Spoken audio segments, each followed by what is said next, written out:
Starting the event, hopefully bang on. We are live. We are live, we're on. Okay, hello, good evening, everybody.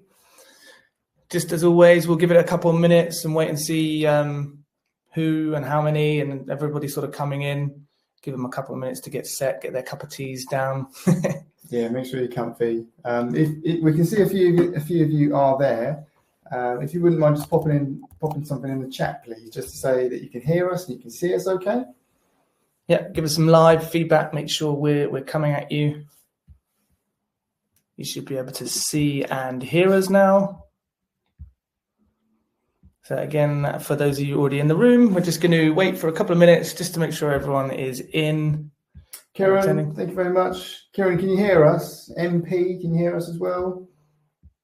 Just give us a yes if you can hear us and you can see us. Cool. I think we're all good. Brilliant. Brilliant. Look at that. Thank you very much, guys. You never know with these things, with technology and all sorts. Get past the tech issues to begin with. So welcome, Kieran, MP, Palvin, Luala, Martin, Joyce, Jenny, Debbie, Jane, Patrick, Steve, Debbie, Rob. Welcome, everybody. Good evening. Good evening. Thanks for a few more of you as well. So yeah, we'll just give it one more minute, and I think we'll get cracking into it. Yeah, and what we'll do in the meantime is we'll just put a poll up. We'd just like to know who our audience is. We've got a load of returning customers, so thanks, guys. Nice to see you again. And for all the newbies as well, we like to start with a poll just to see who we've got in the room. So again, it's all anonymous sort of questioning. So yeah, just have a little look at where you are in your landlord journey, so we can see who we're talking to. Yeah, again, so just like sort of 90 odd seconds now, whilst we wait for the rest of the room to get in. Yeah. 1832. Should we wait for 1833 and just get cracking on? Yeah, sounds good. Should we get the presentation slides up and just make sure cool. we can see them? Let's get the... So we've got a presentation for you. We try and make it not death by PowerPoint. We've got lots of slides, lots of content to go through. There's been loads of changes to update you all on. But I think if some of you could just give us some feedback to say that you can see the slides on your screens, and then we'll get cracking. You should be able to see our Landlord Compliance Autumn Update 2024 on your screens. You can just give us a bit of feedback and you can see that. We'll just get cracking with it. Yeah, in the chat, let us know where you're coming from, where you're tuning in from, what sort of location. We're obviously sat in Buckinghamshire. Our HQ is Penn, High Wycombe. So let us know where you guys are. Yes, so yes, they can see the slides. We've got a couple of questions for can you have the slides afterwards? Yeah, I'm sure that's not a problem. I think we'll be able to contact all of you on an email afterwards with the information, so that's not a problem. I can see it, you can read it, I can see it. Brilliant. Right, let's crack on then. Yeah.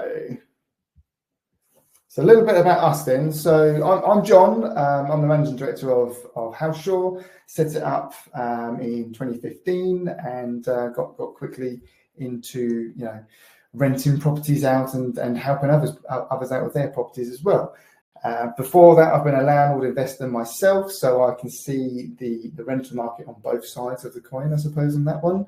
And I've been building properties and developing bits and pieces in the background as well. I've got experience in buy-to-let properties, HMOs, and major back-to-brick renovations as well. I'm Steve Locke. I'm the lettings director here at HouseShaw. So I sort of ground the team together, keep the power of the machine working, and sort of head up the letting side and the investment side as well, which is a really cool sort of service we're running in terms of off-market properties. That certainly keeps things busy and interesting here. One thing we've learned as a modern agency, we need to diversify ourselves to be offering you guys as landlords just the complete package, loads of different services. So we run buy-to-let workshops, we run off-market services, we run landlord rescues, we run all that sort of stuff to make sure we at HouseShaw can be a one-stop shop to those landlords that subscribe to being part of our landlord family at the end of the day.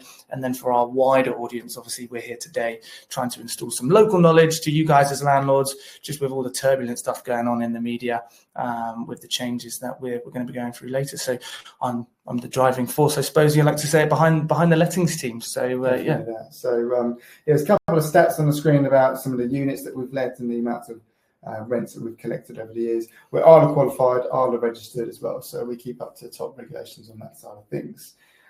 Cool. So what we're going to cover in today is a bit of a market update, rental and sales market update as well, an update on inflation, mortgages and base rates, leasehold reform, which has come out under the new Labour government, general bits of compliance, things to look out for in the future. What is an HMO, in case you don't know what that is?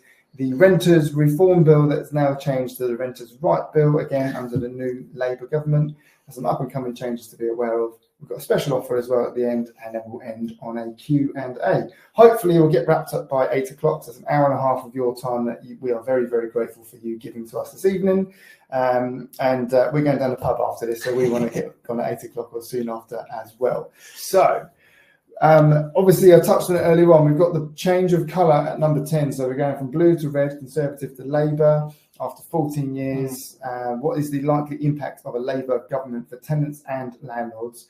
We're not going to talk too much about taxes, but something to be aware of is obviously the change to taxes. We've got the autumn budget imminently upon us, and the big topic today is going to be the Renters' Rights Bill, which is the new name really for the Renters Reform Bill that the Conservatives started years ago, couldn't get finished, and the Labour government is going to change and put their spin on it now. So 5 years, I think we've been talking about the Renters Reform Bill, haven't we? Absolutely. So shall I do the market update, Steve, and then you do some of the slides later on? Yeah, absolutely. Okay. So market update, we're actually in the most balanced market that we've had for 5 years now. We've had COVID, there was a bit of turbulence there, but it's been pretty static, but now things are quite balanced. There's the things coming onto the market and off the market, and the rental side of things are pretty consistent right now. House prices were pretty flat over the previous 12 months to now, but there are 16% more properties on the market than this time last year. So people are getting a bit more confidence in the market. They're listing their properties for sale, and transactions are actually happening if they're priced accordingly. We are expecting a growth at the end of the year to hit 2% to match inflation. So inflation is just over 2% right now. So traditionally, house prices keep in line with inflation. And the next point I've got there is the silent property crash. We had major inflation over the last couple of years, 11% I think it peaked at, but house prices stayed the same. So if house prices went up 11% to keep in line with inflation, then maybe we would have had a bit of a bubble there. But actually what I think is happening, and some of the things I've been speaking to other property investors and professionals alike, is the theory of a silent property crash. So everything's gone up, everything's gone more expensive because of inflation, but house prices have stayed pretty stagnant. So it's almost like we've had a property crash, but no one's really picked up on it over a period of years. So we're calling it the silent property crash because no one's really picked up on it, no one's talking about it. Sales agreed are up 16% year on year as well. So there is a bit more activity in the market, matching that 16% of new properties coming on the market as well. And buyers are paying, on average, nationally, 96.8% of the asking price. In our portfolio in the South Buckinghamshire area, we're seeing asking prices achieving a 98.7% within the properties that we're marketing. Inflation, so I touched on it earlier on, it's at 2.2% in August. It peaked at 11% in 2022, so it's really right down to where the government tries to keep it, or the Bank of England aims to keep it. Mortgage rates have had a direct impact, or I suppose there's been a direct result or impact on mortgage rates as a result of all these other percentage figures flying around that concern everyone in the property industry. So you can get a 4.2% deal for 2 years on a buy-to-let product at the moment. We are seeing 4.79% deals coming in on 5-year buy-to-let products as well, and rates are forecasting further reductions on the base rate. So the general consensus is interest rates are coming down. The Bank of England base rate, it came down in August, I think, just recently. It might not come down in October, but I think it's expected to come down one more nudge before the end of the year. Oh, there you go. I've written my last 2 bullet points without even looking at them. So landlord sellers, so a big part of the sales market right now is that 10% of the market is full of landlords selling off their properties due to various reasons, such as tax changes, mortgage changes, increased legislation, which is always going to be a thing going forward, and always has been really. It's a very different world now than it was 10, 20 years ago. 40% of the properties that are, of that 10%, 40% of them are being snapped up by new investors. So there is interest in the property market still, and it may be that some of these investors are most likely going to be owning properties in their personal name, and they're selling them for tax reasons most likely, and they're being snapped up by new investors who have set up limited companies to match their investment strategies. But because there is a lesser supply of rental properties in the market as a result, it's increasing demand, and hence rental prices are strong. They are rising, not quite as high as they were in previous years, but they are still on the up. However, increased rental stock for now, but not as high as pre-pandemic levels. Right, what we've got here, we've got rents remaining strong. There's a high demand for quality accommodation. Gone are the days of those magnolia boxes where it's just your standard basic stuff. People want the high-end stuff now, and a lot of people are prepared to pay for those. We deal with a lot of HMOs, so we'll go into a little bit of that later on, but they're shared houses, and a lot of people, young professionals straight out of university, it's affordable housing, but they want these rooms with en suites and high quality furnishings to come with it, and that's pushing the prices up on those. So demand is pushing prices up, as I said. So we're up, I think it was 2023 in our portfolio, we saw a 15% rise in rental prices. That's higher than the national average, which I think off the top of my head was just over 10%. But yeah, 15% rise. We're forecasting a 5 to 7% increase over the 2024 year nationally. We're currently seeing about 7%, just over, increase in the rents that we're collecting now compared to the same time last year. Affordability limits, however, are being reached. Cost of living crisis is not such a buzzword at the moment, but like it was 6-12 months ago. But everything costs more. That inflation impact is washing its way through now, and people are hitting that affordability criteria where they can't afford anything more, as per the referencing.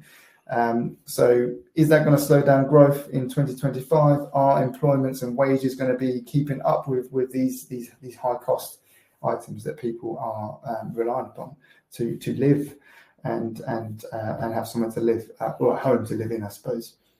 Consumer confidence in house prices and rental values is high, and it is encouraging market activity, as you probably picked up on the previous slide there. Deals are being done with those actively seeking properties being keen. Money-ready investors are in the market, snapping up properties and creating quality places for tenants to live in. And we are seeing greater activity with investors seeking those opportunities. As Steve mentioned earlier on, we run an off-market property service, which is literally set up for investors looking to buy occupied properties, making money from day one, and that's seeing quite a bit of activity right now. And I think I'm going to hand the baton over to you, Steve, on this one. I'm going to sip of water. Yeah, absolutely. Yeah, that was a great update there, guys. I'm just going to turn the poll off so we take that off the screen. But thank you very much for that update. And something that's going on in the market at the moment is the leasehold reform.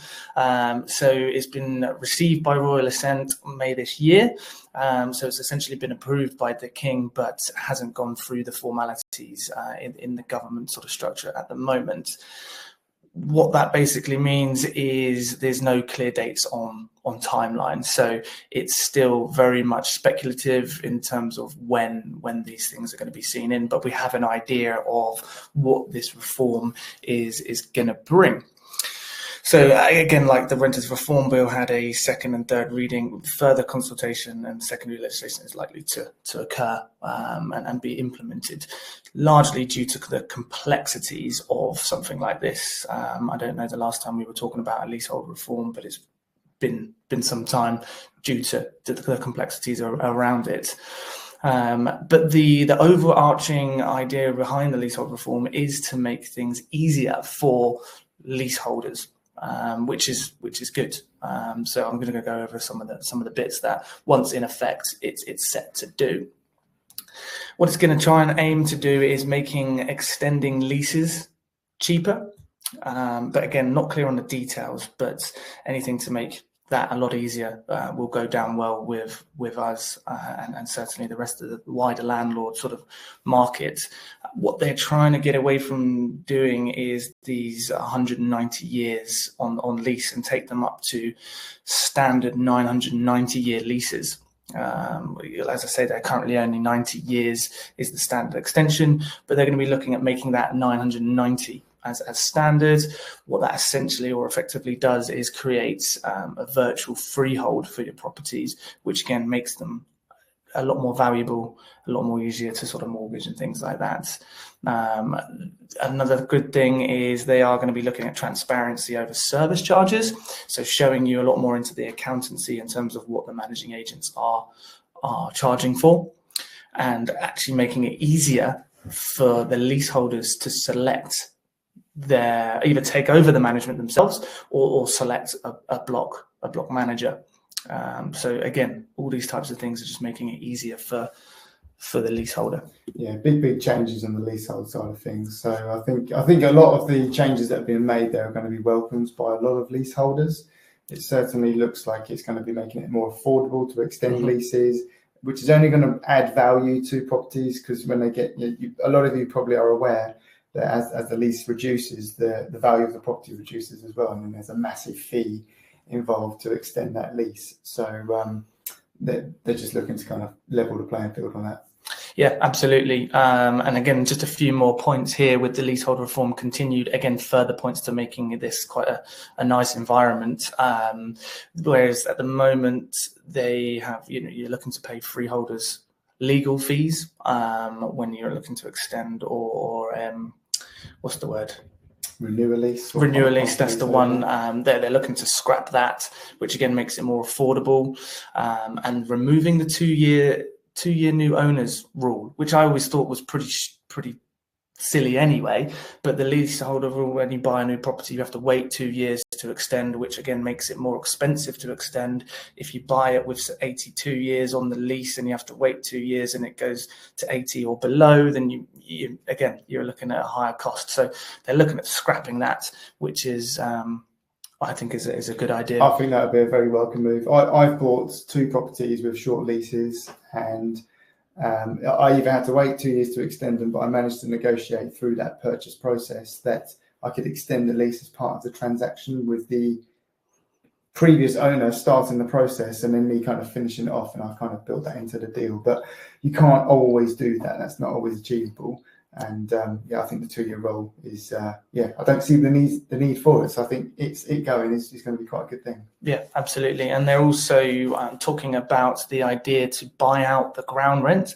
So I don't know whether you guys have had this in your sort of experiences, but we've had a few properties that have fallen through the sale because the ground rents are too high, and then therefore the mortgage lenders aren't looking to lend because they are higher ground rent. What this leasehold reform is looking to do is allow the owner to buy out the ground rent. Again, I'm not sure what the costs are or the details of that, but essentially, if we can do that, we can make all the leasehold properties just open to more mortgageable. Make them more mortgageable. Crikey, that's a stumbling block. But essentially, making it more affordable and reduces those barriers to entry. Absolutely. And I guess some of you may have had this. I hopefully not, but possibly you'll be aware. Steve is saying the screen is frozen. Can you see us, or we haven't changed the slide for a minute, so it might just be that. But if you just give us a bit of feedback that you can see us, that'd be great. So I was trying to thought that some of you may have had some connections with properties that have ground rents that double every 10 years.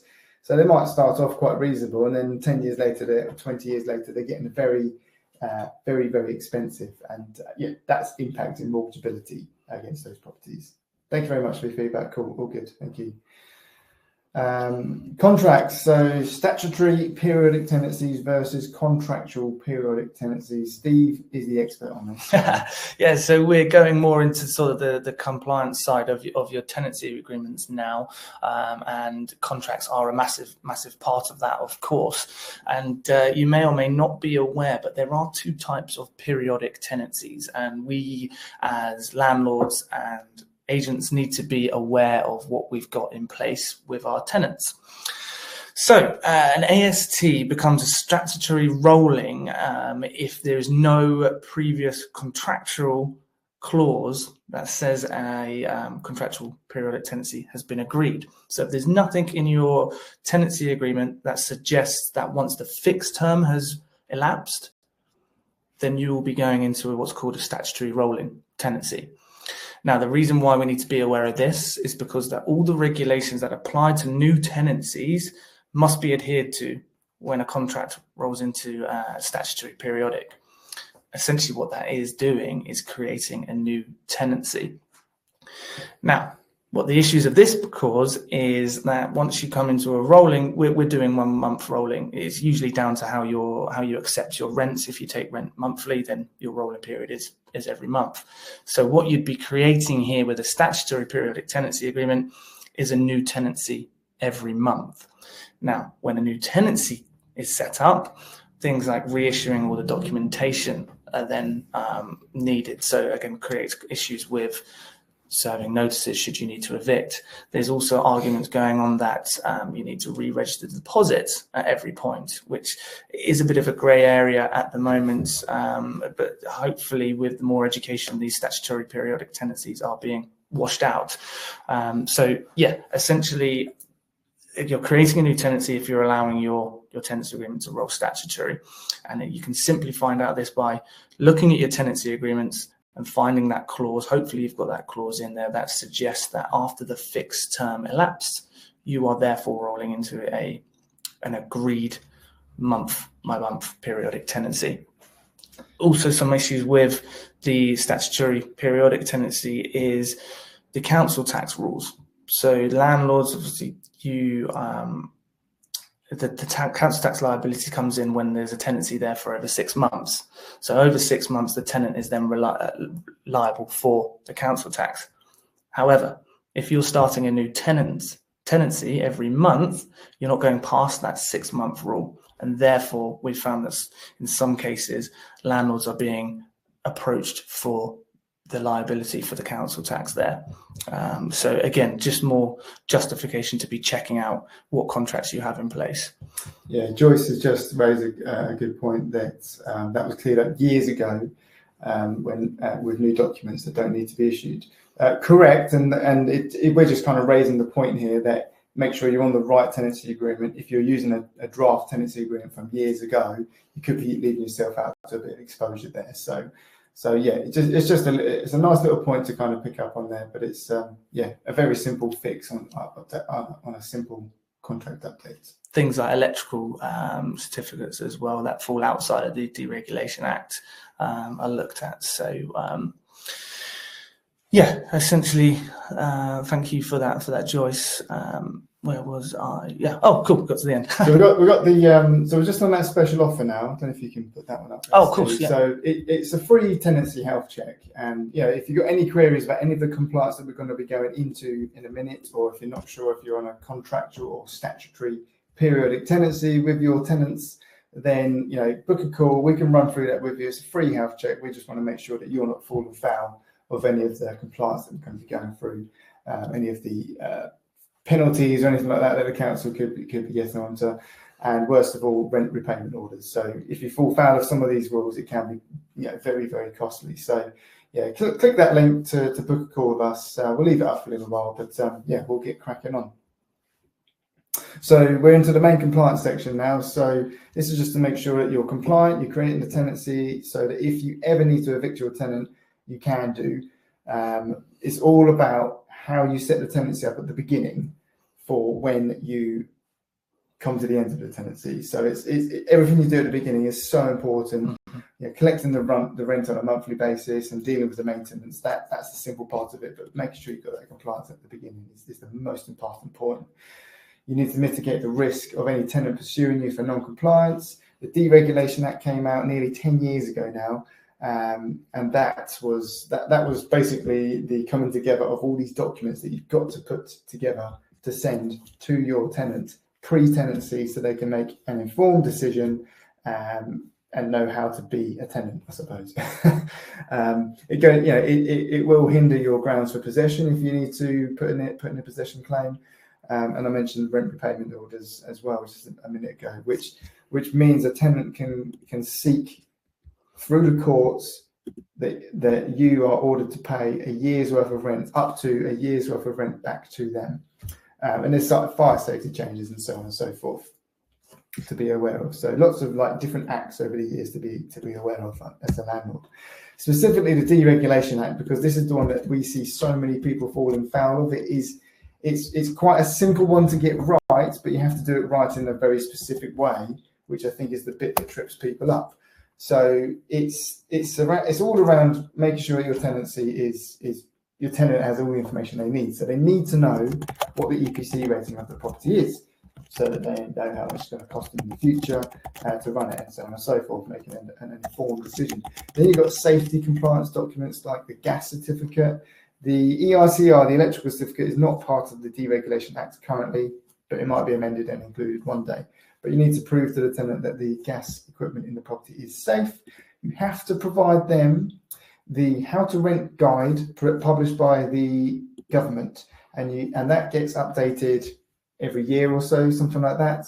It was updated twice in 2023, no updates yet in 2024, but you have to provide that to the tenant. And what's the rule, Steve? If it's mid-tenancy, you have to provide them all new Yes. versions of it as well? Yeah, all the versions that were live whilst that tenancy's been going. That's it, yeah. And I'm not too sure. I have to check on this later, but we do it as a matter of practice. So whenever a new edition is sent out, we just send it to all tenants anyway. Yeah. Send it by email. Make sure you've got it recorded, because you have to be able to prove that you've sent this to the tenant. We include it as part of our digital signature package when they sign the tenancy agreement. In there is all of these documents. So if there's ever a dispute about have they seen these documents, yes, that we can absolutely prove that was shared with them. And prescribed information about the deposits. So you have to handle the deposit properly as well. That's part of the Deregulation Act. You have to put it in, you have to register it in the correct place within 30 days, and you have to prescribe the tenant the prescribed information about the deposit as well. So deposits, if I can hand over to you on that one, Steve. Yeah, so as John said, there's multiple places to be able to list your deposits with, or protect them rather. So there's three main ones. You have the DPS, the TDS, and My Deposits. Now you can have different schemes available in terms of whether you're taking cash deposits or whether you're doing deposit replacements. However, what you have to do with the cash deposits is making sure that you're registered them within the 30 days time constraint.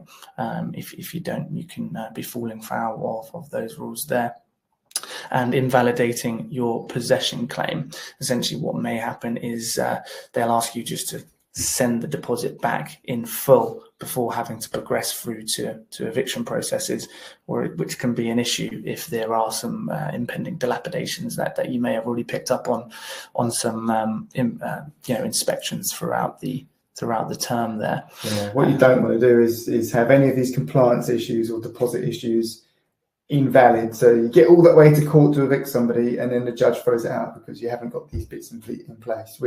We've seen this before, where landlords have come to us, they've got a problem tenant, and then they've asked us to help them get them out, and we're going through the paperwork and it's not there. So we've then got to reissue or issue the stuff for the first time and prove it's been prescribed to the tenant in order to restart their eviction process. Mm-hmm. So yeah, it's a very, very tricky area to get right, I suppose. But once you know it, it's very doable. Absolutely. And there are some good replacement options for zero deposit schemes and such like that do offer some great protection for landlords.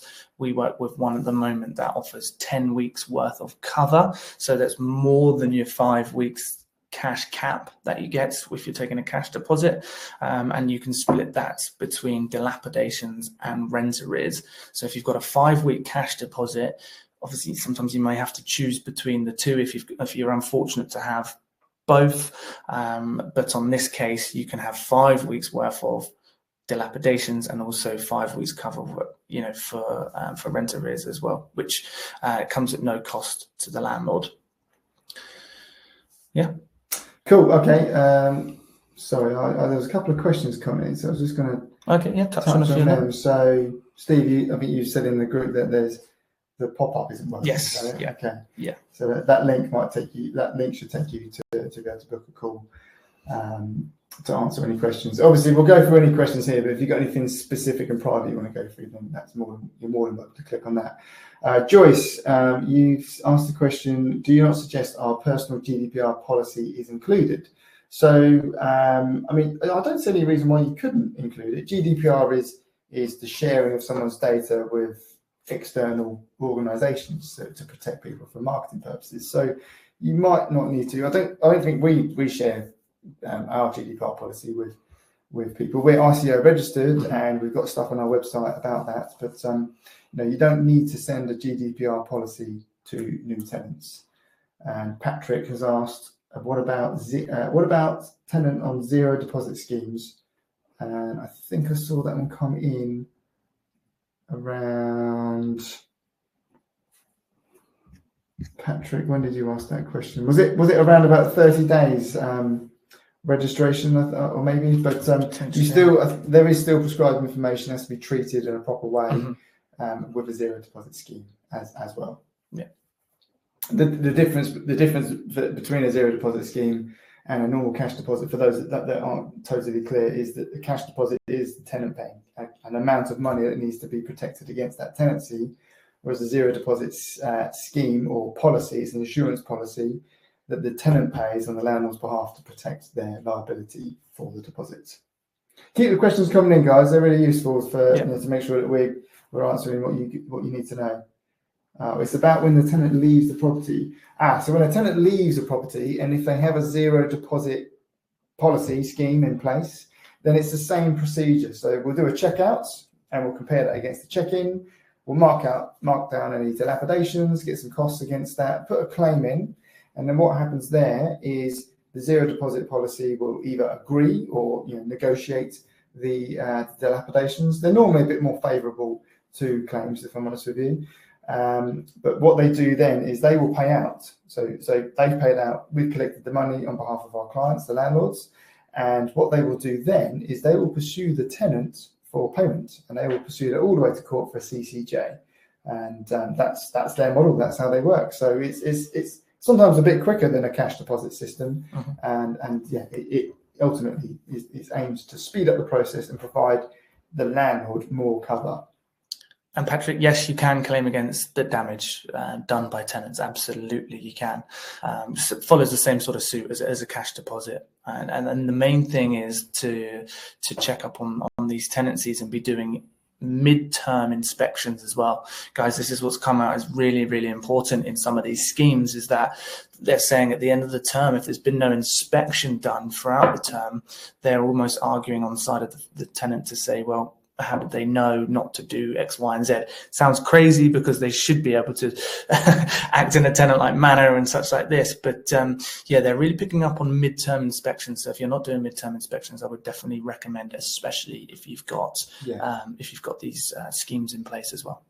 Caroline, you've asked a question about Section 21s. I'm going to just pause that question because we've got a lot about that coming up later on. So if you don't mind, we'll pick up on that in a few more slides' time. You're in the right place. That's a great question. Rent guarantee. So protect your rental income. You would insure your car. You've got life insurance policies potentially. Why wouldn't you insure your rental income? We're seeing a lot more demand for a product like this, and it's basically it's cover for when your tenant either chooses to get sticky and doesn't want to pay their rent anymore. It's cover for if they hurt themselves, injure themselves, are out of work, unable to pay the rent. It covers you for up to 15 months worth of rent that's not being paid. It covers you for the legal eviction process as well.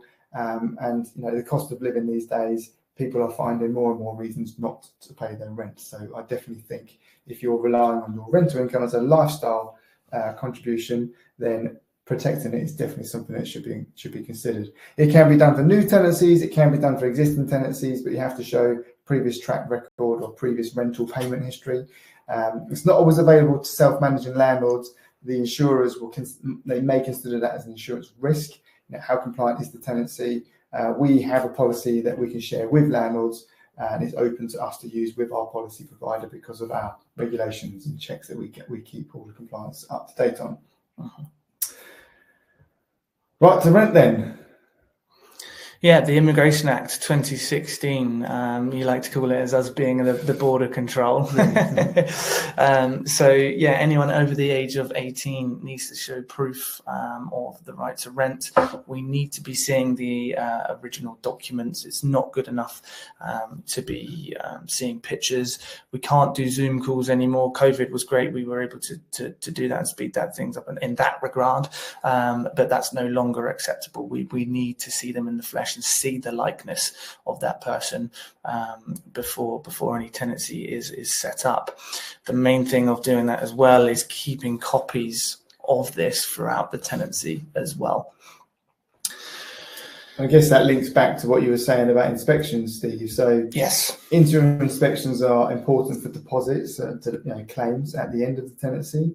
But also, when we do our tenancies, we're also kind of doing a check-in on any right to rent documents that we need to see, that for people that are either on visas are expiring, or for example, when we go to a property, we want to check the right person is living in the property. Has it been sublet? Are we able to kind of just prove that the person living in the property is the person on the tenancy agreement?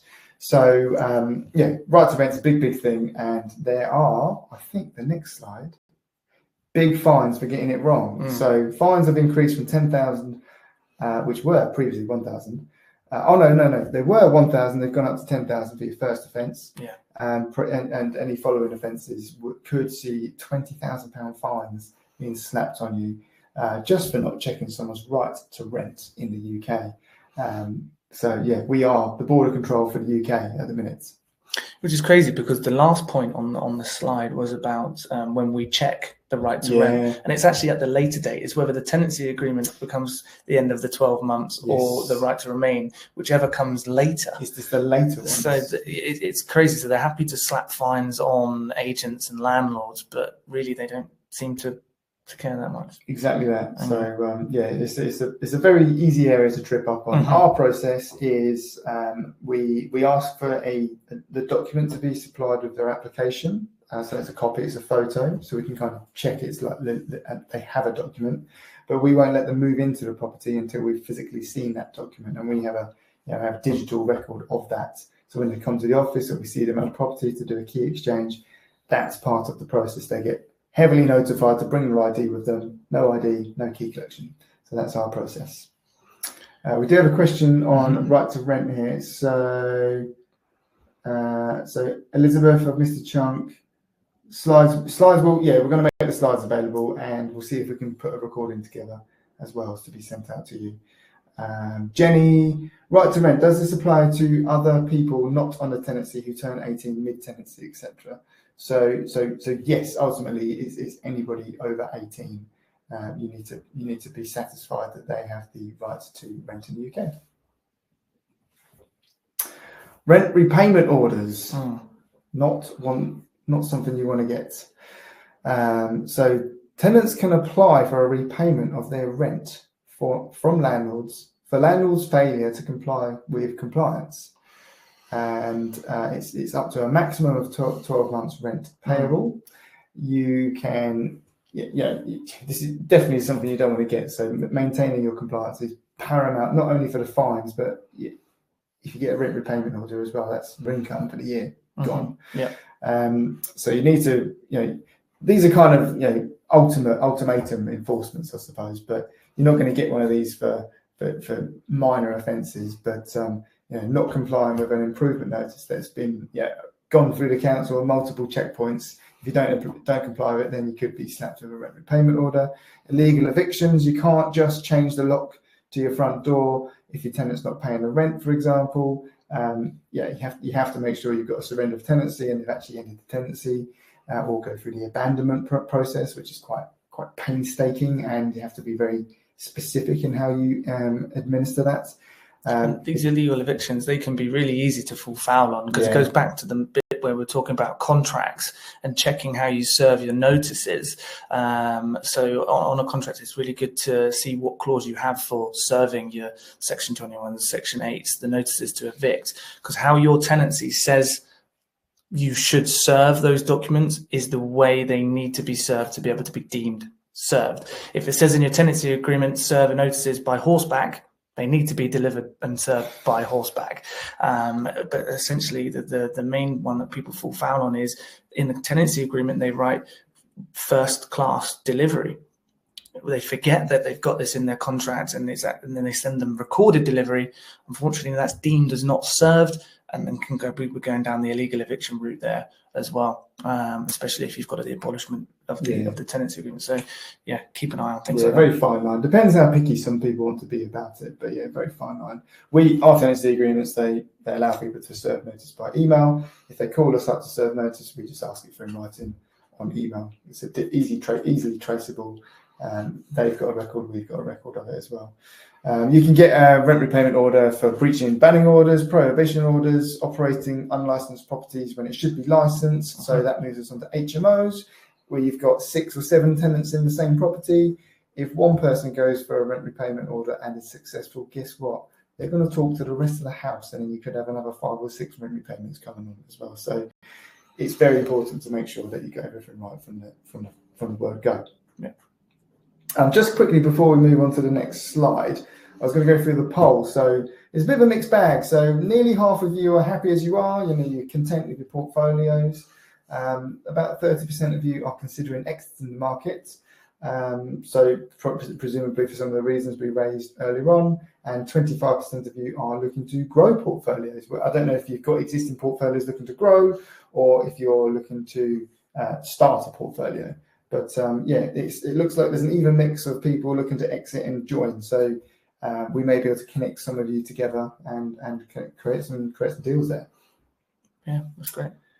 Grounds for possession then. So moving on to possession. At the minute, we've got the Section 21 so-called non-fault eviction, which is big headline news because it isn't going to be here for much longer. The notice is currently 2 months, and you cannot end a tenancy before 6 months. Section 8 is the discretionary and mandatory grounds for breaches of tenancy. So people go for a Section 21 mostly when there is a reason to issue a Section 21. They're antisocial behaviour, a tenant paying a little bit late all the time, it can always late. Section 21, there's normally a reason behind it. Section 8, you can't apply for a Section 8 for rent arrears until they're 2 months in arrears, but they can turn up in court on the day with cash in their pocket to pay off the arrears, and that will invalidate the possession claim. So as part of the Renters' Rights Bill, there's going to be some enhancements to the Section 8. We'll go on to that in a bit more time.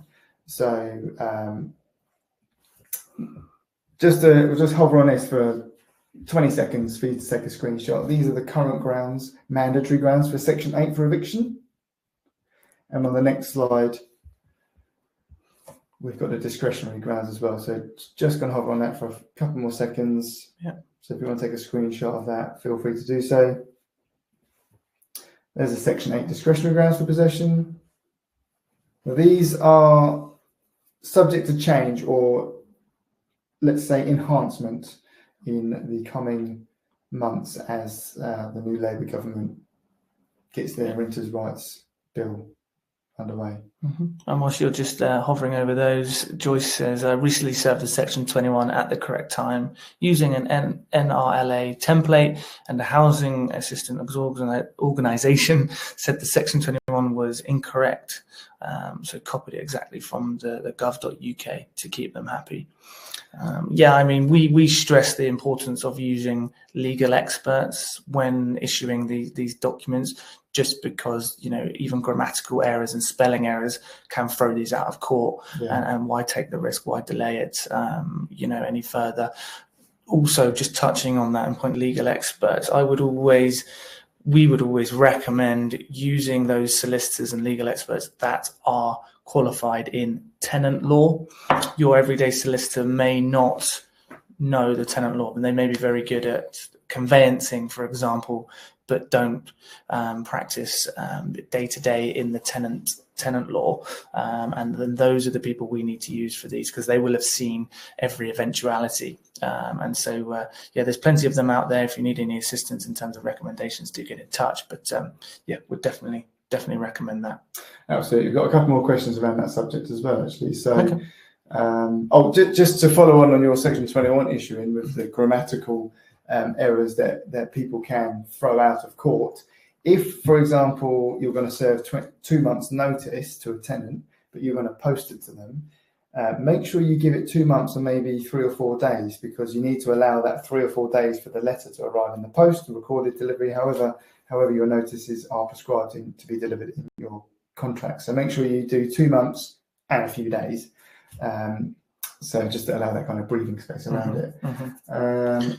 Elizabeth has just gone through the eviction process. The tenant asked for a Section 21 and ended up going to court on a Section 8. It took her 8 months, very painful, and I can imagine very costly as well. Yeah. So we do see this sometimes as well, where if a tenant is looking to get rehoused, maybe by the council, the council will not help the tenant if they leave the property. It will be deemed as making themselves intentionally homeless, which is crazy, but that is the system. And the council will advise them they have to stay there until the bailiffs arrive, which means you've got to go through a period of potentially no rent coming in, and a period of expensive legal fees and bailiff costs as well. If a property from Lisa, so if a property is managed by an estate agent, who is liable to pay the fine if your tenant does not have the right to rent as originally thought? So technically speaking, the agent is employed as your agent. The liability would be your liability as the landlord, but your terms of business with your agent will have something in there, presumably, to say that the agent is going to look out for these things on your behalf. So it could be argued very much so that the agent would be responsible for the fine in that process, or you would be fined and you could pursue your agent to reimburse you for the fine. Yeah. Keep the questions coming in, guys. They're really handy. Really great. Yeah. Fire safety. Great, yeah. So there were some amendments on this in October of 2015, which meant that each of the habitable floors of any rented property needed to have a smoke alarm on there. Before we were sort of getting away with that, but I mean, that's a pretty sensible one, isn't it? I mean, to come in. Currently, these are battery. They have to be battery operated, but it is likely to be changed to mains interlinked. We're seeing a lot of that in the HMO realm, which we also operate in, and we tend to see that will follow suit. So we're recommending to landlords to put mains interlinked smoke alarms in when they've got the opportunity to do so. It's not that expensive to do. They last for 10 years. The backup batteries. And it just means that when that legislation comes in, which it very likely will, they're ready. They don't have to do anything. Definitely. A huge point is that they should be proved working at the start of each tenancy. And just touching on that, we mentioned inspections as well. Definitely be testing these during. That will be a lifesaver if there are any issues. Hopefully in your tenancy agreement, you've got in these where the tenants are responsible for changing the batteries throughout their tenancy. But if you can test them when you're there, when the property is your responsibility, then it just sort of secures you from any sort of wrongdoing there. If any of you are running HMOs, houses of multiple occupancy, make sure you're testing your smoke alarms monthly. Every month, and you should have a log of that as well. Yeah. Fire safety amendments. So in 2022, all rental properties must provide carbon monoxide alarms in rooms where there are fixed combustion appliances, excluding cookers. And if your boiler's in the loft, you don't need one, but it's probably not a bad idea for the sake of 10, 20 quid to put a carbon monoxide alarm up there, just in case. Failures to do so will see a £5,000 fine. £5,000 fine. So £20 to save £5,000 seems like a good idea. Right, so move on to contractors now. So, you know, are you employing contractors to do maintenance work on your properties? I would assume the answer from all of you will be yes. But are you checking that they have the correct public liability insurance in place? Are you checking that they're qualified to do the work that they're doing? If they're fixing gutters and getting on roofs or whatever, are they competent at working at height?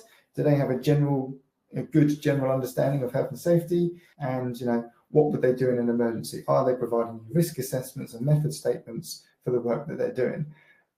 Failures to do so, any of the above, could risk the contractor and tenant safety, and it could hold you liable. There was a case, MMP versus Jari in 2012. Have a little Google of that one later. But it was where an agent employed a handyman, just a guy just entered retirement, just doing a bit of handyman work to keep himself busy in the background. And he was fixing, I think, a carport, one of those perspex corrugated perspex roofs, and he fell from a step ladder. He was only 2 or 3 steps up, but he fell and he hit his head, and he sadly passed away. The family pursued the agent who instructed him to do the work for damages, because they instructed him to do the work and he wasn't really safe or competent or compliant in doing so. But as the agent was the project manager, they were the ultimate people responsible for, or found to be responsible for, his death. So if you're instructing works as the landlord, you would be the project manager in that instance. And if you haven't checked your contractor's compliance, if something goes wrong, you could have a big problem on your hands. So just be very, very careful of what contractors you're using, and make sure that they've got the correct bits and pieces in place. Mm-hmm. Just a few comments coming in there. Leslie says carbon monoxide alarms, plus they're not required if in a garage as well. Yes, just to top up on that. So thanks for that, Leslie. Joyce asks, even if you have a managing agent, the landlord needs to keep the right to rent docs too, don't they?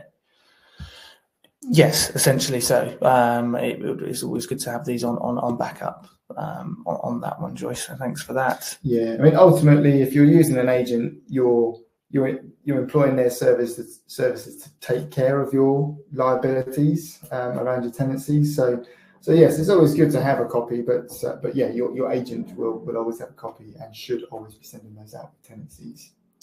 Brilliant, thank you for that. Caroline asks, if a property is managed, but after tenants have left, there is a lot of work to do to bring it back to rentable. Are property managers liable at all, e.g. by not noticing deteriorations over a long period? So I guess you could put that one back to the inspections side of things, but ultimately the deterioration of the property is not really going to be down to the agent. They're not the ones living in the property. They're not the ones causing the wear and tear. It is down to the tenant. There's fair wear and tear, and then there's excessive wear and tear. I don't know if this is a real scenario that you've been through, Caroline, and how long that tenant was in there. But it's really, you want to be talking to the tenants about carrying out inspections, making sure you're recording those items. But yeah, if they have damaged carpets or kitchen worktops, you need to have that evidence, obviously, from when it moved in to when they moved out, to claim against their deposit. But ultimately, it's the tenant's living style that would have caused the damage in the property. Obviously, you're employing an agent to look out for your best interests and check on that property, so to make sure that it's being checked upon. If you're in there doing an inspection and you can see that the condition of the property isn't what you'd expect, you can have conversations with the tenant about that. We've got one on at the minute where it's a tenancy that we've adopted. So self-managing landlord brought it to us. I suppose it's a mix between the house being neglected and the tenant being a bit of a hoarder. The place is a mess. We're just trying to do what we can with that tenant to make sure that she understands her obligations, and to protect the landlord's best interest when she does move out, in terms of making sure that we've got documented evidence of how she's been looking after it when we go to put a claim in against her deposit. Yeah, great. Patricia asks, in practice, how does one check a contractor's competence and insurance? So there's a lot of packs online. We actually created our own contractor pack where we just come up with simple health and safety questions in terms of working at height. What do you do when picking up heavy objects? All that kind of stuff. Send it out to them, then get them to give it back to us once it's complete. In terms of competencies, they should have a governing body. So, for example, electricians have NAPIT. They have a NAPIT number once they've qualified. So just checking up on that, going onto the gas register and checking that the gas man is actually qualified for checking gas appliances, boilers, hobs, and I believe they actually need a special one for checking back boilers. Is that right? I was just going to say that, not all gas registered engineers are qualified to do back boilers, gas fires. They might be qualified to check out a cooker and a boiler, but there's different types of gas appliances. So just make sure that your gas engineer is qualified to check the appliances in the property that you're asking them to check. And in terms of insurance, any contractor should be used to producing his insurance to whoever asks, basically. So if they have a problem producing insurance or don't want to, it probably means they haven't got it. Yeah, brilliant. And Joyce just adds in there as well, asking for a copy of their insurance and looking for reviews as a tip there to the rest of you. So thanks for that, Joyce. Leslie's asking, what if the contractor is the landlord? Again, same sort of thing. You need to just, if the contractor is the landlord, then the landlord just needs to prove competency just in case anything goes wrong. So don't be feeling around with wires if you're not qualified. I suppose if you are the landlord going in to do some of your own maintenance, it's your liability. So you're not going to sue yourself, but you might want to check that your landlord insurance covers you to do things like that potentially. Mm-hmm. You've got tenants' belongings in there, potential damages if you fall or drop something on their TV, for example. So it's a bit of a grey area, that one. So we generally use our panel of contractors that we've checked to carry out our maintenance. And generally speaking, landlords can carry out their own maintenance, but we make it very clear that the liability for anything that goes wrong will be with them. Yeah. Cool. And Joyce was, I believe, just having read your messages, she's is responding to sort of Caroline's about the property manager, saying, not in her experience, if a manager had let the place become a slum, he would be sacked immediately. Or he was sacked immediately. So there we go. Oh, Leslie, it's your husband that is the builder. I'm sure he is legitimate and has all the insurance in place that he needs. So things to look out for in the future. So Legionnaires. If you've got a property that's been empty for a long time, you should be getting Legionnaires checked out. Damp and mold is hot topic, especially this time of year as we enter the colder months. And council reports, so this is a statistic from earlier in the year. So earlier in this year, councils were reporting a 500% increase of complaints about damp and mold. So we find educating tenants and inspections is the number one, thing that we can do to improve damp and mold in properties. It's all about educating them. So when we send out a new tenancy, as part of all the other documents that we include with the tenancy agreement for the Deregulation Act, we stick in a damp and mold prevention guidebook, and we tend to try and send it out at this time of year as well, just to remind them that as it gets colder, don't forget to just crack open a window every now and then, make sure you're not drying your clothes inside an unventilated room. Open a window when you're having a shower, make sure the extractor fan's turned on when you're cooking. A lot of it is common sense, really. The illegal eviction process, just make sure you're not falling foul of any disputes with tenants that you want to get rid of. You have to do it properly, do it correctly.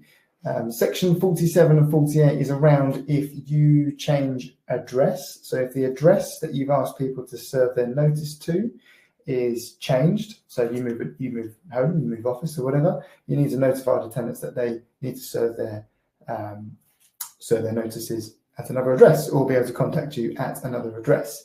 And the other one, 48, I think it's 47 and 48. So it might be the opposite way around the numbers, but the other one is for if you sell the property and you then need to notify the tenants that there's a change of landlord. and subsequently where that landlord can be contacted for notices. Tax changes, long-term strategy. What is your long-term strategy? If you're in it for the long term, which I think 45% of you are from the poll, then these tax changes may not concern you right now, because in 5, 10, 20 years time, when you're looking to exit the market, the tax situation will be a very, very different thing indeed. Yeah. HMOs versus buy-to-lets, the next slide here. So in terms of what we're talking about here is the health and safety side of things as a multiple occupant property rather than just your family unit in one property. The idea is that when you're renting room by room to effectively strangers in each bedroom, the likelihood that they are going to be helping their fellow man out as much as a family unit is obviously a lot less. So the onus there is around protecting the group as a whole, but individually kind of thing. So the main things are emergency lighting, making sure the pathway is clear for, if there's smoke or when it's dark outside, like essentially they won't have someone holding their hand as it may be a single occupant in that bedroom, and they've only got themselves, so they need to be able to see a clear exit. Licensable HMO, again, fined nearly £12,000 in April 23 for no license and poor quality of housing. So there's hefty fines that go along with these unlicensable sort of properties. Again, increased electrical safety are sort of put in place for HMOs. A lot of people using a lot of appliances in their bedrooms. So there's arc fault detection devices rather. A lot more to do on an EICR essentially, isn't there? So that was introduced in September 22, wasn't it? Yeah. And there's lots of, we've always had products coming in from China, but I think the cost around building them and the quality is reducing, and it might not be from China, it might be from anywhere, to be fair, but the quality of some of the devices or aftermarket laptop phone chargers that people are buying and plugging into properties is reducing. The quality is getting worse. The fire protection around that, especially in HMOs, has just increased. So I think arc fault detection is it on each circuit? So if there's any hint of an arc, I don't know how they get, or spark, I don't know how the consuming unit picks it up, but it trips the circuit, so it stops that risk in milliseconds, from what I understand. Yeah. And you've also got things like you need to have your notice boards in HMOs, so you need to be showing all the documents, the fire escape routes, which obviously you don't have to do in a single let. So that changes.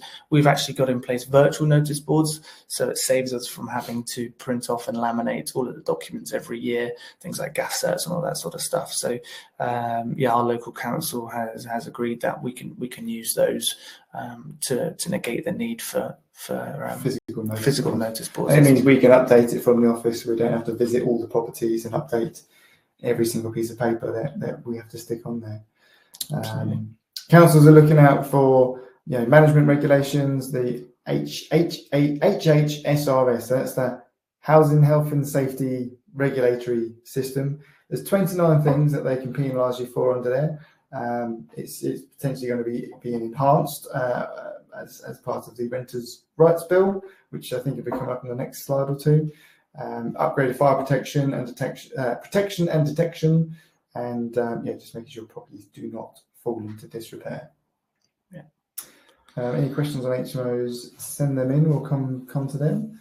Just on the point of questions, we've got a few that have come in. My tenant refuses. This is from Debbie. Thanks, Debbie, for your participation. My tenant refuses to dry washing on the washing line provided, instead dries the laundry inside an unventilated room. We have had 2 episodes of mold. What can we do? So, tough one. And there's actually more coming out on this in terms of what Labour are bringing out on this particular case as well. So we'll touch on that again in a bit. But in terms of what you can do for the meantime is essentially just keep documenting it. Make sure that you've got that deposit behind you. You've got the inspection reports. You can show that you are actively issuing them some guidance rather than go on the front foot and blame their lifestyle. You're asking them to follow certain guidance and just document it. And unfortunately, it's one of those things that will have to be done after the tenancy. We did have a tenancy last year, 2-bedroom flat, where we had a change of tenancy. That previously absolutely no problems whatsoever. The new tenancy it got mold and damp problems very, very quickly, and we were just like, how could this be when we've had a previous tenancy and it's never ever been a problem? But basically it boiled down to lifestyle. They were having longer, hotter showers, lots of steam. They were doing lots of cooking with boiling the food, so lots more steam, loads of condensation in the property. So we did speak to the landlord about this, and we managed to get a washer dryer installed. I think we upgraded the kitchen extractor fan and maybe the bathroom extractor fan as well. So not mega expensive items, but something to make sure that the property was fit for that tenancy, I suppose. And that's, although it wasn't a problem with the previous tenants, it became a problem with the new tenants. So we did work quite closely with that landlord to make sure that we improved those items and basically save her from any risk of prosecution. But equally, the tenant, I suppose, is entitled to live how they live, I guess. And we just, in that case, we had a landlord who was proactive, looking to get things sorted, and we got that wrapped up pretty quick. But it's thinking on the spot and being dynamic about the problems at hand on there. Educating the tenant, isn't it? Ian Jones says, I am a freeholder of a property with 3 rental units. Can I be liable if the leaseholder landlord is in breach somewhere, e.g. no fire alarm?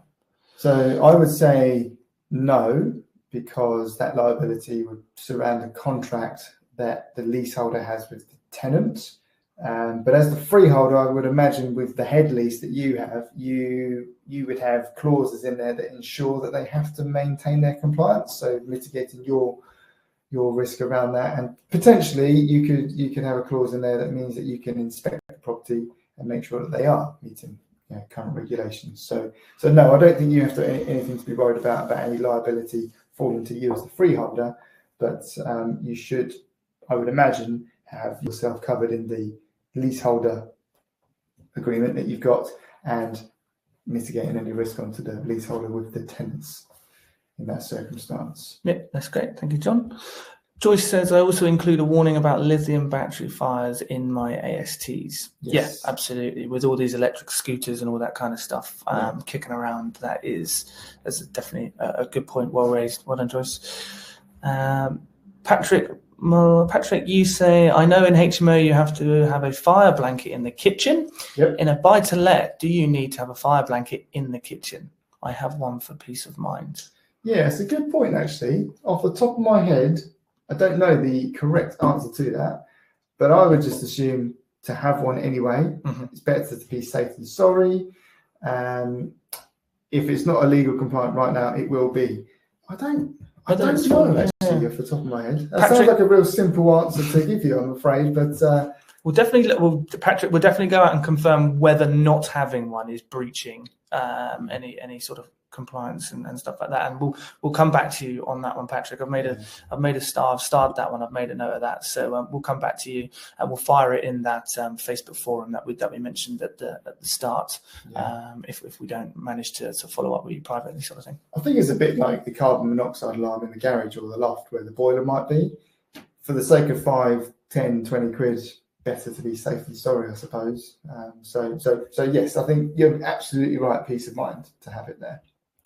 Brilliant. Lisa says, are we going to discuss the right of the tenant to challenge rent increases under the renters reform or renters rights bill? Yes, we are. We're going to be coming on to that in the next couple of slides.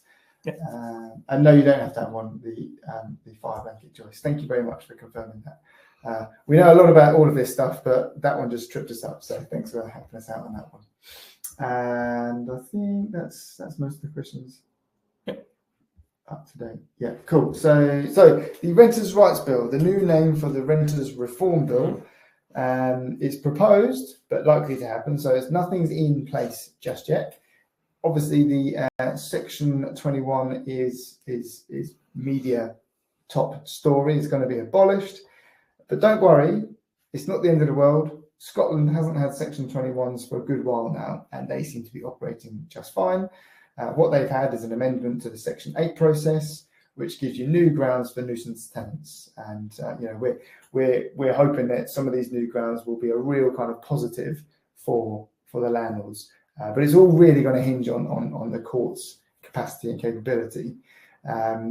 Periodic tenancies are going to be from day one, so you won't be able to sign a 12, 24-month fixed tenancy anymore. It will be periodic tenancies. We're not too sure yet on what the notice period is expected of a tenant to give, but it's expected that the 2 months notice that you currently have to give will increase to 4 months notice for you to give to the tenant to end the tenancy. But yeah, like I said, we don't really think this is a reason to exit the market. It's potentially an opportunity to seize higher demand from people that are exiting the market. So this media hysteria, just obviously make sure you're aware of what's going on, but the media are hyping things up. It's not a huge amount of change, but definitely some significant change. And we're just seeing it as a slight adaptation to the norm.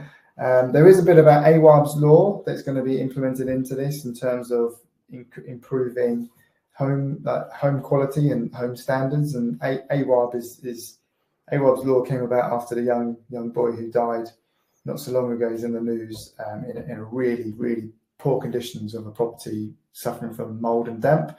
So there's a lot about that that's going to be brought into the Renters' Rights Bill to improve the quality of property and to reduce the expected lead times for a landlord or an agent to get maintenance dealt with.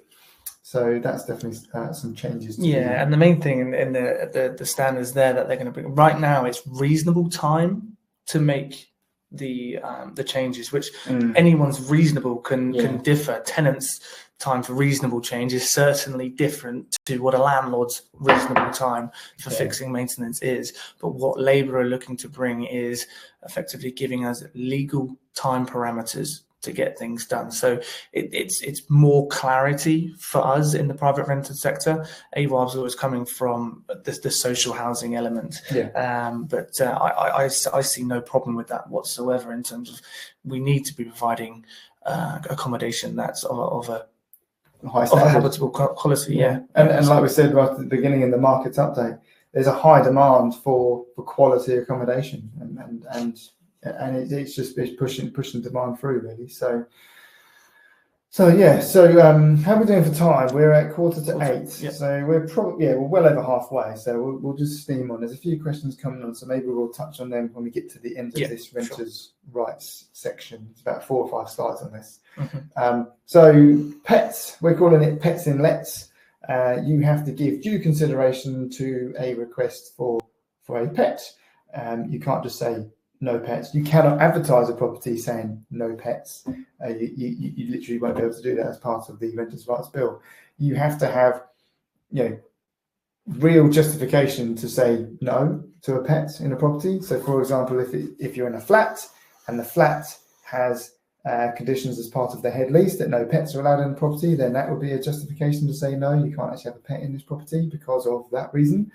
If you do accept a pet, you can request or enforce, I think it might be the word I'm using here, that the tenant provides adequate insurance cover for them to have a pet in the property with them. Gone are the days where you can say, if you've got a pet, we're going to charge you twice the amount of deposit or something like that. You can't do that anymore. And in an HMO, so house of multiple occupancy, I would say it's inappropriate or just not right or uncomfortable for other tenants potentially for someone to be living in there with a pet dog or a pet cat or something like that. So you might not be able to have the same argument with a pet fish, but I think it would be inappropriate for an HMO to have pets in. Yeah, and just mentioning on the insurance side of things, and now this was something mentioned in the Renters Reform Bill, in terms of the insurance, and what they were talking about is allowing landlords to actually get out a higher insurance to cover pets in their property and actually recharge that to the tenant. So now that's obviously now going to be changing, and we're still very speculative in the Renters' Rights Bill. But given the changes and seeing, it would be silly for them to be chopping and changing the whole thing. So we're quite confident that that will be coming in as well. And I certainly would recommend that, because tenants these days, they're probably just get insurance, get into the property, cancel it from day one. So, I mean, if you can have the option to increase your insurance, recharge that back to the tenant, I think that's just the safest bet. So that was being talked about in the renters reform, and we're thinking it's going to be coming across into the renters rights bill as well, which is just more good news. And just quickly, I know we said questions at the end, but I've seen Leslie's. You just caught my eye, your question, Leslie, there about pets. Can I charge a higher rent for pets? Currently, yes, you can, but under the new reform, we're not sure how that may look. But at the moment, you can. By the way, we've got more on this right at the end. We are planning another webinar in January, and I'm sure between now and January there'll be loads more updates on this renters' rights bill. So we'll make that kind of the primary subject. So yeah, make sure you kind of stay connected and find out the latest there. We're immersed in this stuff all the time with what we get up to, so we should be able to give you pretty up-to-date information on that. Minimum housing standards, won't go into that too much, but yeah, the general consensus is to improve the quality of accommodation being provided in the rental markets. Yeah, we've pretty much touched on that. I think we touched on that on the last slide, yeah. So enhanced tenant rights, as if they didn't have enough anyway, they've got a few more. So there's been talk about rent caps. So it's not currently on the agenda. It was being spoken about as part of the renters reform bill, as under the Conservatives, but it's not currently under or part of the renters right bill with Labour, which is a good thing, because Scotland has rent caps in place and it's not working. It just means that tenants stay there longer, it reduces the supply in the market, massively spiking up prices. So the properties that are available are at way higher rents than would be expected from any trends or graphs from previous. So I think rent caps probably a good thing that they're not about. Rent increases. So there was a question about this earlier on. So rent increases.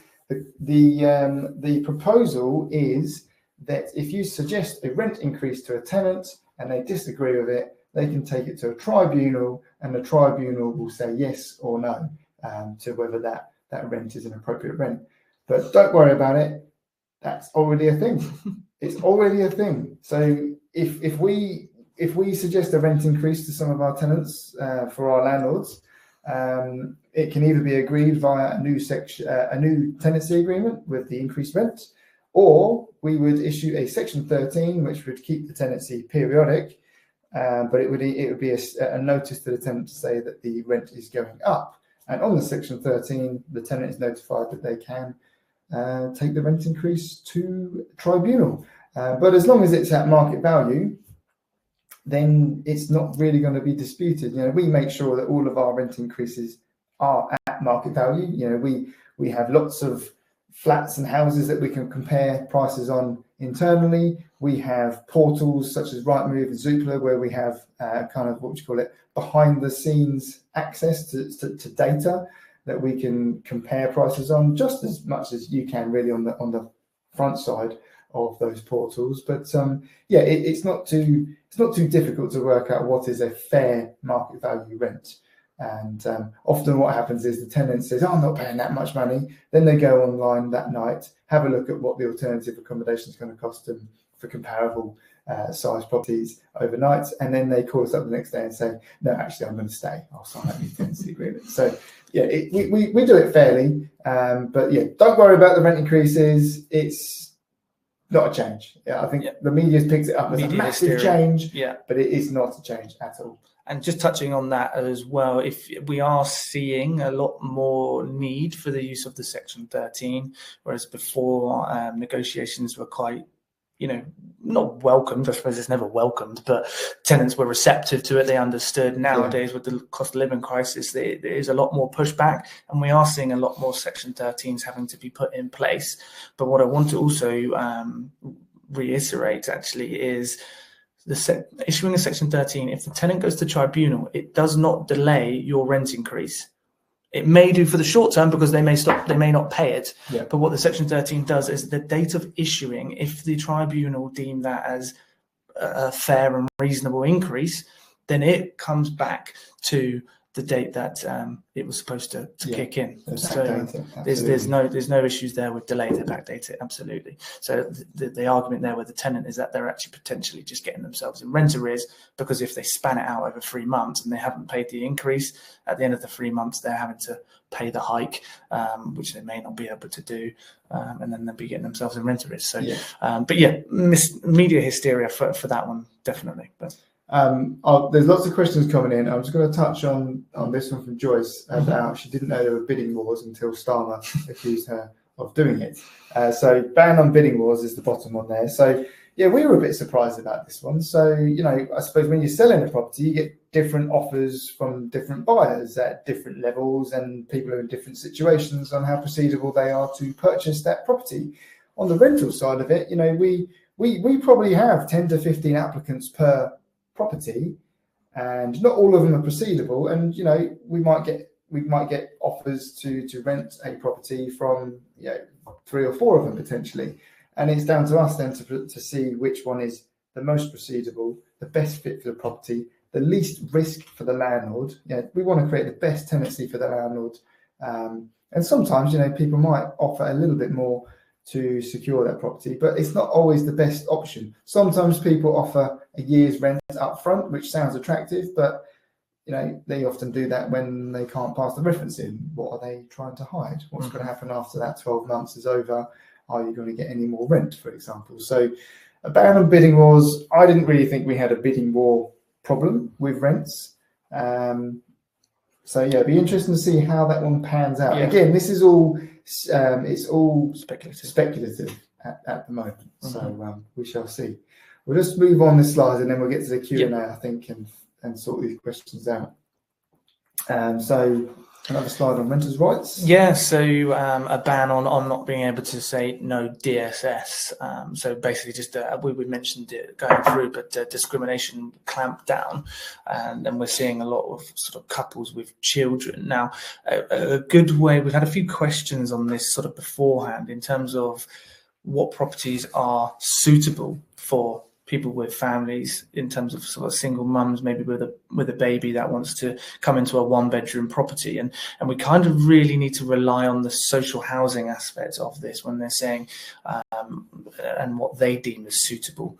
Up to I think it's the age of 10, isn't it? A child. They've got clear guidelines around the number of rooms you need for different people, different genders, different ages. A brother and a sister can share a room until a certain age, and then it's not appropriate anymore. So yeah, we need to be very careful about that. But I suppose the main point around this is you can't say in an advert no benefits. You can't say in an advert no couples, no pets, no children. So you've got to be very careful about the adverts that you're putting out in the future. And even now, there's a lady going around the country calling up landlords and agents, trying to rent properties. She is saying stuff like, "Oh, I've got kids. I'm on benefits." She's stating something that's not the most attractive tendency to take on, and she's being told, "No, we can't rent the property to you," on some occasions. And she is making money out of this. She is suing those people for discrimination. So just be very, very careful about what you say when you're saying no to people. You can't really do it. Another part of the Renters' Rights Bill. Yeah, the landlord redress scheme. Again, there's a lot of question marks about how this is going to sit, who gets access to it, whether it's going to be council, landlords, tenants. We very much doubt it's going to be a nice portal where landlords can log into and find out all the rogue tenants. Likewise, I think it's very unlikely that on the flip side, where tenants can log in and see rogue landlords, it's more likely going to be council access to keep on top with landlord compliance and being able to issue sort of fixed fees and penalties. But there's certainly a lot of talk about it, and an ombudsman for landlords coming out. We're a regulated. We work in a regulated industry. We have to do certain things in a certain way. We have to have a client account, for example. If we have to be part of a redress scheme as well. So if we're doing that on behalf of landlords, and I suppose if landlords are doing self-managing, they're self-managing their properties, it's probably the correct thing to do to build a redress scheme around that. Mm-hmm. What's not clear is if landlords using an agent still have to be part of a redress scheme. If they're employing an agent for those services, will that mitigate their requirement to be part of the redress scheme? And that goes into the conversation with agents at the moment. We can be redressed by tenants. Yeah. So, and effectively, guys, we love you, but why shouldn't a landlord be redressed as well if they're not doing their duties right? And like you say, does that mean if they get an agent, then it's just the agent that's redressed, or are they still liable as well as the agent? Again, absolutely. Details we're yet to know. Obviously, with these things, there'll be a cost. The government's got to run it, so there'll be a registration fee. But again, I guess a bit like the Section 21 not existing in Scotland, this already exists. This redress scheme, it already exists in Wales as part of the Rent Smart Wales, which I think was rolled out a couple of years ago now, and it has the powers to make landlords apologise, to take corrective measures, obviously apply fines, and potentially issue rent repayment orders as well, everyone's favourite. So there'll be a property portal as well, they're expecting, where you can upload compliance documents, make sure you've got your certificates on there. I don't know if they're going to get you to kind of upload I'm a suitable landlord document or disclaimer. But the important thing about the Renters Reform Bill and now the Renters' Rights Bill is there's campaigners on both sides. So you've got campaigners that are really pushing for pro-tenant changes, but there's also campaigners, luckily, pushing for some real protective measures for landlords and agents as well. So we're part of ALA Property Mark, and there's a big campaign move around what they're trying to achieve to protect the industry. So I guess that's the end of the renters' rights stuff for now. But how did we get here today? So we've loosely touched on some of this. Mm-hmm. So the Conservatives began this whole process in 2019 to abolish the Section 21. So they started it. It was their idea, and everybody's manifesto this year for the election included the abolishment of the Section 21. So it seems to be a good thing to get votes. Hence the reform bill going through in the first place. Obviously, the general election took place earlier this year, and Labour were in power. They plan to abolish it on day one. We're now 78 days into Labour being in power, so we're yet to see what's going to happen with what they said was going to happen on day one. So I guess we have to be patient. But it's complex. It will likely be phased in segments, and it will massively rely on the court system being able to cope with the changes that they make. Because I think there was a comment earlier on about somebody going through an eviction process of 8 months. That's not fair, is it? It shouldn't take that long. If you've got someone who's not abiding by the tenancy agreement, who's not paying rent, they're being antisocial, they're causing a nuisance, they're losing sleep at night, it shouldn't take 8 months to get somebody out. The system needs support to be able to do this. And I think ultimately, if the courts can keep up with what's happening in the lettings world, I guess really the disappearance of this Section 21 isn't the worst thing in the world, because there's other protective measures in there. But potentially, make sure you're protected. We touched on rent guarantee earlier on. Just make sure that you're protected if you get a tenant that gets you in a sticky situation like this. So up and coming changes. So the MEES changes, the minimum energy efficiency standards, again, was talked about a lot under the Conservative sort of reign, and there certainly isn't any talks of bringing it in 2025. It's too late for that kind of now, but the talks were from bringing your EPC rating from E up to a C with sort of covenants for farmhouses, blocks of flats and listed buildings. There was a lot of grants going around, and a promise of a new rating system based on your carbon footprint. Essentially, this is all being re-talked about now within the Renters' Rights Bill that sort of Labour are bringing through into fruition. The Conservatives got a lot of pushback because that would mean there's about 24 million homes that needed improvements. That's a lot of money to be spent by landlords that potentially don't have it. But for example, if they've got a non-paying tenant,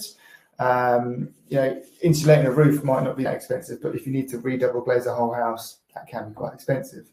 But we've had a few landlords that did go through that process of improving their property to a C, at reasonable expense. But I guess ultimately it's improved the house, it's improved the energy efficiency of a house, and tenants are looking at the energy efficiency of houses when they're buying and renting, because it's one thing the cost of what's the rent going to be in that property, but how much is it going to cost to run that property? And that's a big decision maker for some tenants. So it is important to have a decent energy efficiency, and you'll get a lot more interest in a property that has a good energy efficiency because it'll be cheaper to run, and the tenants know that. But yeah, watch out. Labour are looking into this again. And we touched on the How to Rent Guide as well. So it's issued twice last year. The newest version was October 2023. Make sure that's the one you're using. There's no current issues of 2024, but connect with us to make sure that you get the latest one if and when it changes. We'll connect you on our Facebook group later on. Freedom to buy in the Labour manifesto, Steve? Yes, so this was a part of their manifesto that sort of says they're increasing sort of opportunities for first-time buyers, increasing their ability to sort of get on the ladder, so potentially squeezing what's available for investors and landlords like yourself. So just as something to be wary of, really, in terms of maybe the decrease in buy-to-let stock, as we know, sort of those properties coincide with the similar sort of types of a first-time buyer as well. So just something to keep an eye out on. I guess as well, we'll have more information on all of this in January. Yeah. So we're at 8 o'clock. We're at the end now. We've got the offer for you, which is to book a scheduled call with us about any of the stuff that we've gone through tonight. If there's any questions that you've got that you want a bit more of a detailed explanation or a deep dive into, or a specific scenario that's losing sleep at night, we're happy to spend a bit of time on the phone with you and see what we can do to help that out. So I believe in your chat button, in your chat box on the right hand side, there's a button that pops up what the offer is. So I don't know if it was showing earlier, but if you press that, it'll show you being able to book a call in.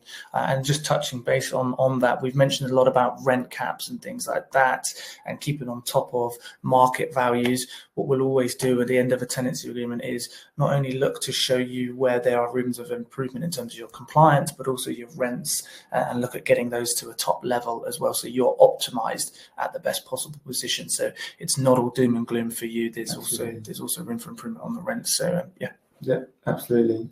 Take a screenshot of this one. This is our Bucks Landlord Forum. We're trying to grow it to a community where landlords can ask questions and other landlords can learn from that, and we can obviously help on that side of things as well. So make sure you get connected to the Bucks Landlord Forum. We'll send a link to you on email tomorrow, just to make sure you have the correct group.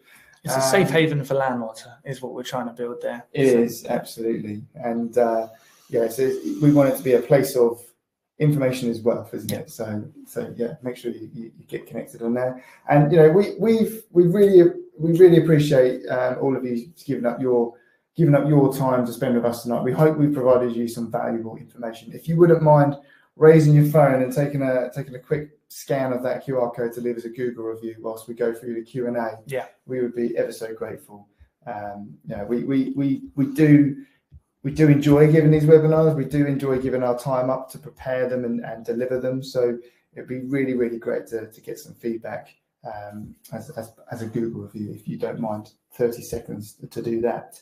So I think that's it, the Q&A. Right, so questions.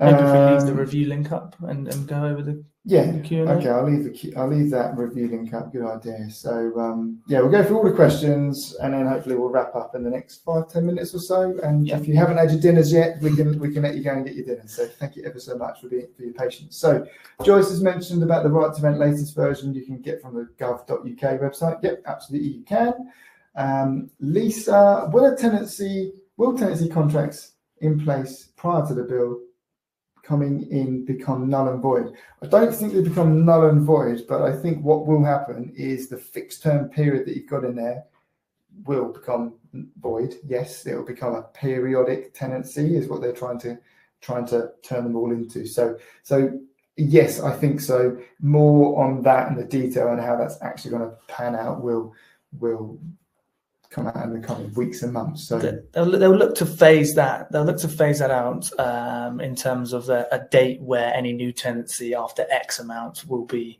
enforceable by the new rules, and then they'll probably give a time frame in terms of like a year sort of notice period for any existing. But essentially after that point, then Elizabeth has just said, thanks very much for a great session. Now to get my toddler to sleep. Yep, I feel your pain. I've got a 2-year-old at home as well, so I totally feel your pain. My poor wife is sleeping on her own. Nuala, will exiting tenancy agreements still be honoured until the end of their term? I think we just kind of covered the same sort of thing, wasn't it? Yeah. Fine. Joyce, will Section 8 include the landlord selling the property? Yes. So Section 8, it should include whether the landlord wishes to sell the property, whether the landlord wishes to move into the property themselves, or a family member to move into the property. You might have a student property in a town or something like that, and then you have your son or daughter comes of age and they want to move out of the family home.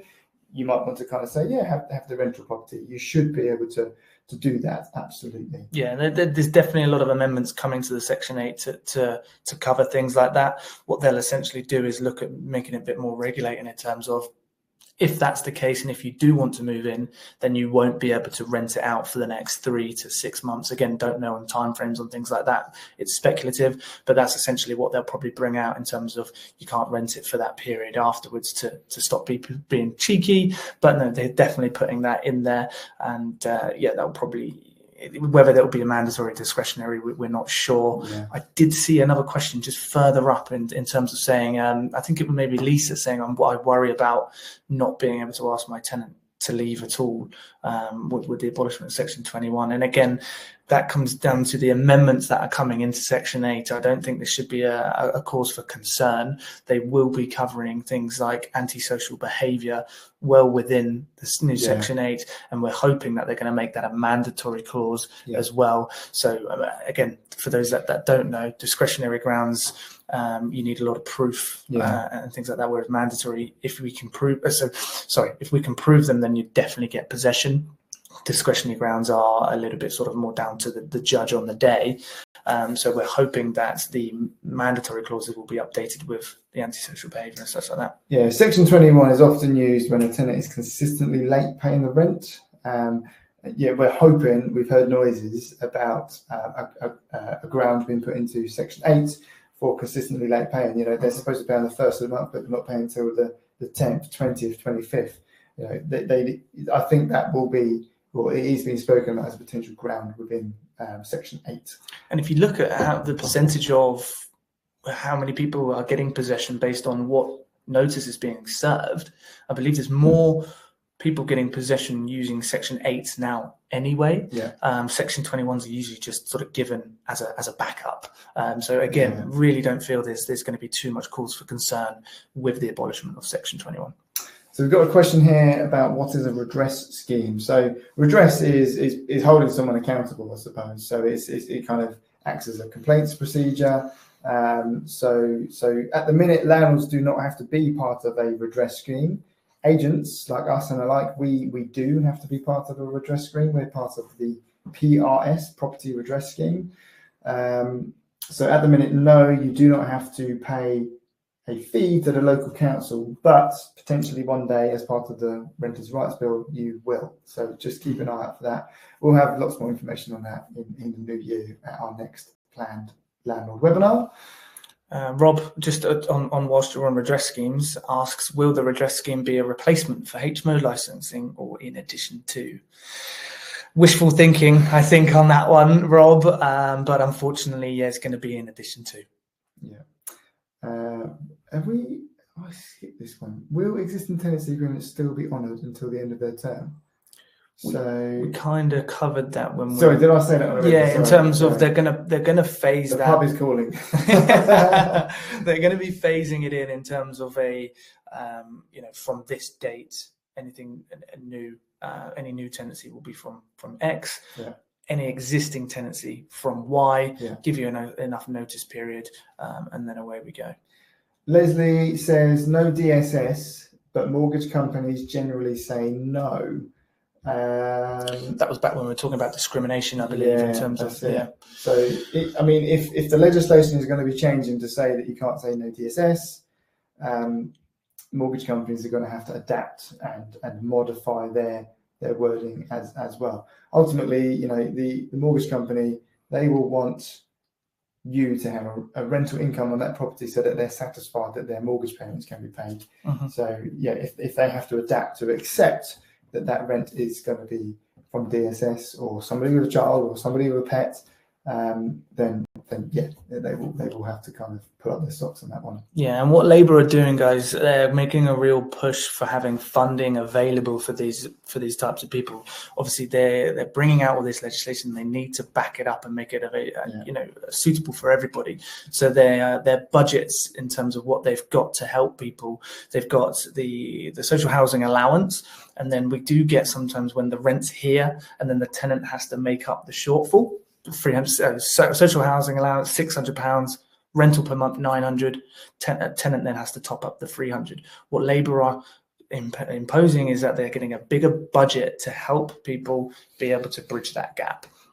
So in that sort of sense, the mortgage companies, as John rightly says, will have to catch up to speed in terms of the basis of the rent is covered. Yeah. Nuala says, assume we will still be able to have credit checks carried out on prospective tenants. Absolutely no change to what you can do pre-tenancy.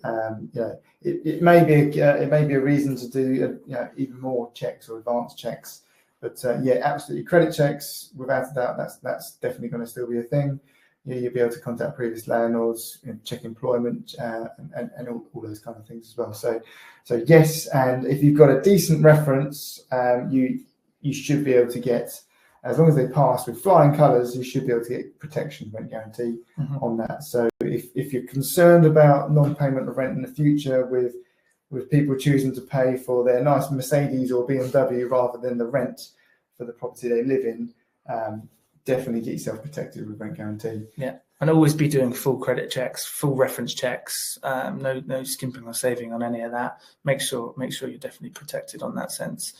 We had a tenant say that they were embarrassed. An older gentleman say he was embarrassed to have a credit check.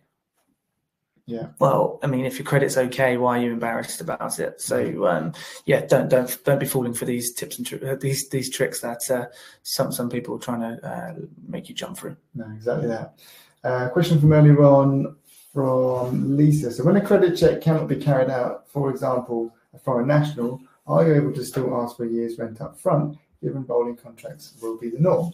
So the answer is yes. You can collect. You can collect as much rent as you like up front, technically speaking, but you just can't take more than 5 weeks cash deposit up front. So make sure you're defining that correctly. In terms of credit checks on a foreign national, sometimes rent up front is potentially it's a way of providing you the best security as the landlord. Another way would be to potentially see if they're moving over for employment. Will they be able to provide a guarantor? And I saw there was a comment from Elizabeth later on about she would be looking for guarantors for anybody looking to pay up front as well. And it's at the end of the day, it's your income. You're investing in properties for a reason. You need to make sure that the tenancies that you're creating are bomb-proof. So if the tenant doesn't pay, and if there's any kind of reason to suspect that there's going to be a trouble there, absolutely get a guarantor. So I fully support that. And the point on that matter is, again, going back to having them fully checked and referenced from the outset, getting that guarantor at the beginning, because yes, an upfront payment is wonderful. A year upfront is great. But what happens to their circumstances in that first 12 months? What happens when from month 13, they now need to start paying monthly? There's nothing to say that they're going to be able to afford to do that then, so that they may still fall into arrears. So if you haven't done your checks just because there's a 12-month upfront payment, you're not protecting yourself further down the line. You're essentially just kicking the bucket down the road. So yeah, having guarantors, having credit checks done to protect you on that sense, is tenfold. So we've got last couple of questions. It looks like Joyce and Caroline are answering their questions together. So that's great to see. Yeah. Well done. Brilliant interaction. So let's just see if we can chip in and help out here. So Caroline starts by saying, I have only one question, and I don't believe you have given a definitive answer. Will you be able to remove the tenants on a no-fault clause when a Section 21 is abolished? The rest of the talk, really interesting. Thanks. Thank you very much.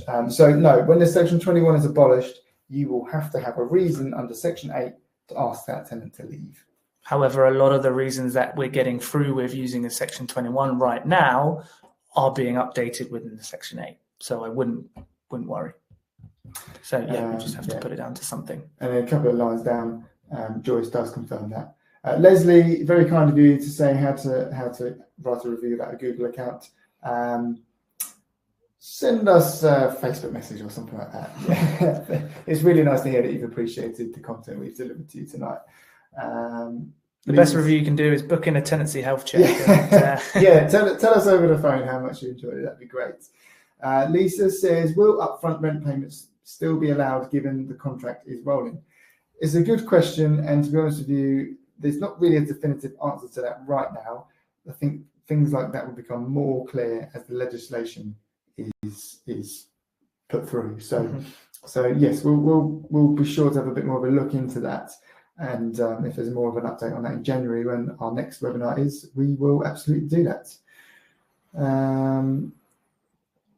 Okay, so yeah, I think that's everything. Yeah, and I think just to finish off, it's lots of thanks and informative sessions. So thank you all once again for giving up your evening. What we're up to now, an hour and 45 minutes. We're very, very grateful, as we said. So unless there's any more questions, we're going to probably leave you there. Thanks very much for giving up your time tonight. And those of you that have booked calls with us, we very much look forward to speaking to you soon.